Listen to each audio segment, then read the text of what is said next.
आज हम लोग करेंगे क्लास 9 का ग्रामर रूल।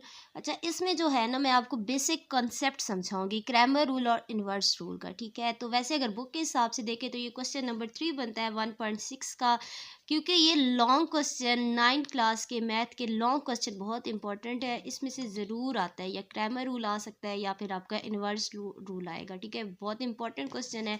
तो इनका अगर आपको कंसेप्ट क्लियर हो तो आपके लिए ये कोई मुश्किल नहीं है। ठीक है, मतलब कहीं से भी ये सवाल उठा के दे दे और वो बोले कि ग्रामर रूल से आप सॉल्व करें तो ये फिर आपको इजीली आ जाएगा। तो मैं अभी आपको ये कंसेप्ट क्लियर करवाऊंगी। तो सबसे पहले आपने ये जो नंबर है 4 3 + 2 और इसके साथ y के साथ कोई नंबर नहीं है। ठीक है, तो इसके साथ होगा 1। ठीक है, ये जो x और y के साथ ये जो वेरिएबल्स हैं, सॉरी, इनके साथ जो हैं कोफिशिएंट है, इनको हम लोग क्या करेंगे, अलग लिखेंगे। 4 3 + 2 एंड -1, यानी 4 3 + 2 एंड -1। ठीक है, नेक्स्ट आपने ये जो वेरिएबल्स हैं x और y, इनको हम क्या करेंगे, इसके साथ लिख लेंगे x y। ठीक है, नेक्स्ट आप क्या करेंगे, ये जो इक्वल की दूसरी साइड पे हमारे पास नंबर है उनको हम क्या करेंगे, अलग लिखेंगे 8 1।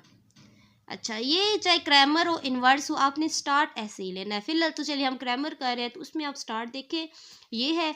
अच्छा, ये जो एक्स वाई के साथ ये जो कोफिशिएंट थे इनको हम नाम देंगे ए, इसको नाम देंगे हम लोग एक्स, क्योंकि एक्स वाई है ना वेरिएबल्स, इसलिए हम एक्स का नाम देंगे। इनको नाम देंगे हम लोग बी। ठीक है, सबसे पहले चाहे क्रैमर रूल हो इन्वर्स रूल हो, स्टार्ट बिल्कुल आपका सेम है। ठीक है, और उसके बाद आपने डिटर्मिनेंट लेना है। ठीक है, ये लाजमी है। अगर डिटर्मिनेंट ज़ीरो आ गया, ठीक है, डिटर्मिनेंट क्या आया, ज़ीरो आया, तो फिर ये ना क्रैमर रूल सॉल्व हो सकता है ना इन्वर्स रूल। ठीक है, तो फिर आप लिख लेंगे इसका कोई सोल्यूशन नहीं है। ठीक है ना, तो सबसे पहले हम लोग चेक करते हैं कि इसका कहीं ज़ीरो तो नहीं आता डिटर्मिनेंट। तो चेक करते हैं ज़रा। हम लोग क्या करेंगे, ए का डिटर्मिनेंट लेंगे। अभी ए हमारे पास है 4 3 2 -1। डिटर्मिनेंट को उर्दू में कहते हैं हम लोग मक्ता, मक्ता लेंगे। ठीक है, मक्ता कैसे हम लोग लेते हैं, डिटर्मिनेंट 4 और 1 को क्या करेंगे हम लोग, मल्टीप्लाई, 4 × -1, दरमियान में लगाएंगे माइनस का साइन। मल्टीप्लाई में वैसे प्लस का साइन होता है, लेकिन जब हम डिटर्मिनेंट लेते हैं तो फिर किसका साइन आता है, माइनस का। एंड 2 × 3। ठीक है, तो डिटर्मिनेंट आ जाएगा -4 -3 × 6। माइनस माइनस क्या आ गया हमारे पास, +6 और 4 हो जाएंगे 10, और बड़े के साथ माइनस का साइन है तो -10।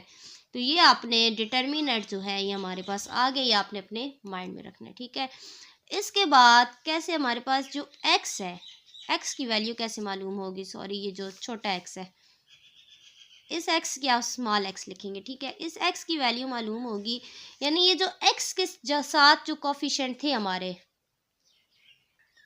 x के साथ हमारे कोफिशिएंट थे 4 और 3। ठीक है, ये 4 और 3 जो हमारे पास थे, इनकी जगह आपने b वाला लिख देना है, 8 और 1। ठीक है, यानी कि a x का डिटर्मिनेंट बटा ए का डिटर्मिनेंट, ये एक्स के लिए फार्मूला है। ठीक, हाँ देखिए जी, ए एक्स की हमारे पास वैल्यू है जी, आपको मैं बताया जैसे 8 और -1। ठीक है, यानी एक्स वाली की जगह आपने 4 और 3 की जगह आपने क्या लिख लेना है, 8 और -1। ठीक है, अच्छा, और 2 और -1 क्या रहेगा, सेम। ठीक है, यानी जब हम x मालूम करते हैं तो हम लोग क्या करते हैं, ये जो x के साथ कोफिशिएंट होते हैं, ठीक है, इनकी जगह हम लोग क्या कर देते हैं, b वाला ग्रुप लिख देते हैं।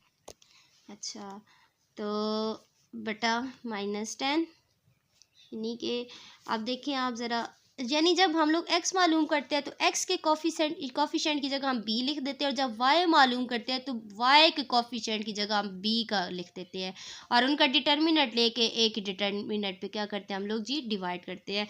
तो इसके ऊपर हम लोग लेंगे 8 × -1 -2 × -1 बटा -10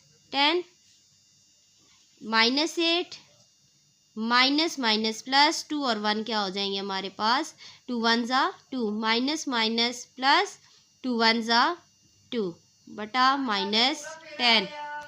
अब प्लस माइनस माइनस 8 में से 2 गए तो कितने रह जाएंगे हमारे पास, -6 बटा -10, माइनस माइनस कैंसिल, 2 3 ज़ा 6, 2 5 ज़ा 10, तो x की हमारे पास आ गई है जी 3/5।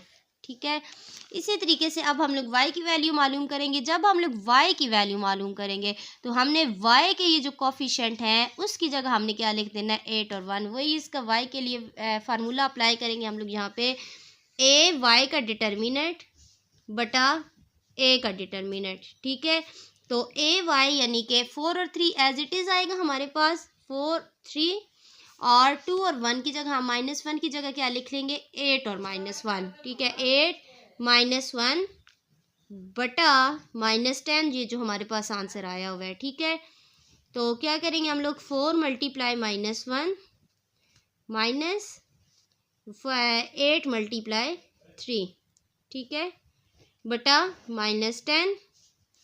ठीक है, क्या हो जाएगा, प्लस माइनस माइनस, 4 1 ज़ा -4, माइनस 8 3 ज़ा क्या होता है जी, 24/10। तो y की वैल्यू आ जाएगी जी -28/10 -10, एंड y इक्वल टू 14/5, 2 पे डिवाइड किया तो ये हमारे पास आ गया जी y की वैल्यू। x की वैल्यू आई हमारे पास 3/5 और y की आई है 14/5। बस ग्रामर रूल में आपने ये याद रखना है, डिटर्मिनेंट जैसे हम लोग लेते हैं पहले वो आपने लेना है। x की वैल्यू मालूम करने के लिए हम x के कोफिशेंट को हम चेंज करते हैं, उसकी जगह b लिख देते हैं, और y मालूम करने के लिए हम y के कोफिशेंट को चेंज करके उसकी जगह हम b वाले लिखते हैं, और उनका फिर हम लोग क्या करते हैं, डिटर्मिनेंट लेते हैं।